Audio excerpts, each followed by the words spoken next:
ओम गणेशाय नमः। गणेश भगवान सभी भक्तों का कल्याण करेंगे। दोस्तों, भाद्रपद यानी भादों के महीने के कृष्ण पक्ष की षष्ठी तिथि को हल षष्ठी या फिर कहें ललही छठ के नाम से जाना जाता है। संतान को बुरी बलाओं से बचाने वाला यह पावन व्रत किस दिन है, इसके पूजा की विधि क्या है, इन सभी चीज़ों को जानने के लिए वीडियो को पूरा अवश्य देखिएगा और अगर पसंद आए तो लाइक कीजिएगा, ढेर सारा शेयर कीजिएगा और चैनल पर बने रहने के लिए चैनल को ज़रूर से ज़रूर सब्सक्राइब कर दीजिएगा। ईश्वर की भक्ति के लिए समर्पित भाद्रपद के कृष्ण पक्ष की षष्ठी तिथि को हल षष्ठी, हल छठ या फिर कहें ललही छठ के पर्व के रूप में मनाया जाता है। सनातन परंपरा में हल षष्ठी का व्रत संतान की लंबी आयु और उसके सुख सौभाग्य की कामना के लिए रखा जाता है। मान्यताओं के अनुसार इसी पावन तिथि पर श्री कृष्ण के बड़े भाई बलराम का जन्म हुआ था। मान्यता है कि इस व्रत को विधि विधान से करने पर संतान से जुड़ी बड़ी से बड़ी कष्ट बलाएं दूर हो जाती हैं। पंचांग के अनुसार षष्ठी तिथि का आरंभ 24 अगस्त 2024 को सुबह 7:51 से प्रारंभ होने जा रही है और षष्ठी तिथि की समाप्ति 25 अगस्त 2024 को सुबह 5:30 पर होगी। इसलिए पंचांग के अनुसार हल षष्ठी यानी कि ललही छठ का पर्व 24 अगस्त 2024 दिन शनिवार को मनाया जाएगा। हिंदुओं के लिए यह दिन बहुत महत्वपूर्ण होता है। भाद्रपद की कृष्ण पक्ष की षष्ठी को श्री कृष्ण के बड़े भाई बलराम जी का जन्म हुआ। बलराम जी को बलदेव, बलभद्र, हलधारा, हलायुद्ध और संस्कार के रूप में भी जाना जाता है। बलराम जी को शेष नाग का अवतार माना जाता है। कुछ लोग माता सीता का जन्म दिवस इसी तिथि को मानते हैं। बलराम जी का प्रधान शस्त्र हल तथा मूसल है, इसलिए उन्हें हलधर भी कहा जाता है। उन्हीं के नाम पर इस पर्व का नाम हल षष्ठी कहा जाता है। हमारे देश में पूर्वी जिलों में इसे ललही छठ भी कहते हैं। इस दिन महुए की दातुन करने का विधान है। इस व्रत में हल द्वारा जुता हुआ फल तथा अन्न का प्रयोग नहीं किया जाता है।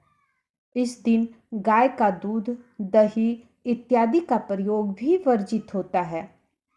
भैंस का दूध एवं दही प्रयोग में किया जाता है। अब मैं ललही छठ की पूजा की विधि बताती हूँ। ललही छठ के दिन प्रातः काल स्नान इत्यादि करके स्वच्छ वस्त्र पहन लेना चाहिए। उसके बाद पृथ्वी पर यानी कि धरती पर कहीं स्वच्छ स्थान पर साफ सुथरा करके लीप के उसको गोबर से लीप करके वहाँ पर एक छोटा सा तालाब बनाना चाहिए। उसको लीप करके उसमें पानी भर देना चाहिए, जिसमें झरबेरी, पलाश, गूलर की एक एक शाखा बांधकर एक ललही बनाया जाता है, जिसे वहाँ पर गाड़ दिया जाता है और इसकी पूजा की जाती है। पूजन में सतजना यानी कि 7 तरह के अनाज गेहूँ, चना, धान, मक्का, ज्वार, बाजरा, जौ इत्यादि को भूनकर उसका लावा निकाला जाता है और लावा निकालकर उसके पूजा की जाती है। हल्दी में रंगा हुआ वस्त्र और सुहाग की सामग्री भी चढ़ाई जाती है। पूजन के बाद माता से प्रार्थना की जाती है कि हे देवी, आपने गंगा द्वार, कुशावर्त, नील पर्वत, कनखल तीर्थ में स्नान करके भगवान शंकर को पति के रूप में प्राप्त किया है। सुख और सौभाग्य देने वाली हे ललिता देवी, आपको बारंबार नमस्कार है। आप मुझे अचल सुहाग दीजिए और मेरे पति एवं पुत्र की सदैव रक्षा कीजिए। अब मैं आपको हल षष्ठी व्रत की कथा सुनाती हूँ। कथा को अंत तक जरूर सुनिएगा। एक गर्भवती ग्वालिन के प्रसव का समय था। उसे प्रसव पीड़ा होने लगी थी। उसका दही और मक्खन बेचने के लिए रखा हुआ था। उसने सोचा कि यदि प्रसव हो गया तो दही मक्खन बिक नहीं पाएगा। यह सोचकर उसने दूध दही के घड़े को सिर पर रखे और बेचने के लिए चल दी। किंतु कुछ दूर पहुंचने पर उसे असहनीय पीड़ा होने लगी। वह एक झरबेरी की ओट में चली गई और वहां एक बच्चे को जन्म दिया। वह बच्चे को वहीं छोड़कर पास के गांवों में दूध दही बेचने चली गई। संयोग से उस दिन हल षष्ठी थी।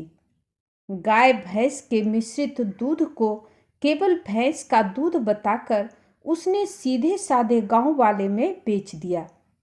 उधर जिस झरबेरी के नीचे उसने बच्चे को छोड़ा था, उसके समीप ही एक खेत में एक किसान हल जोत रहा था।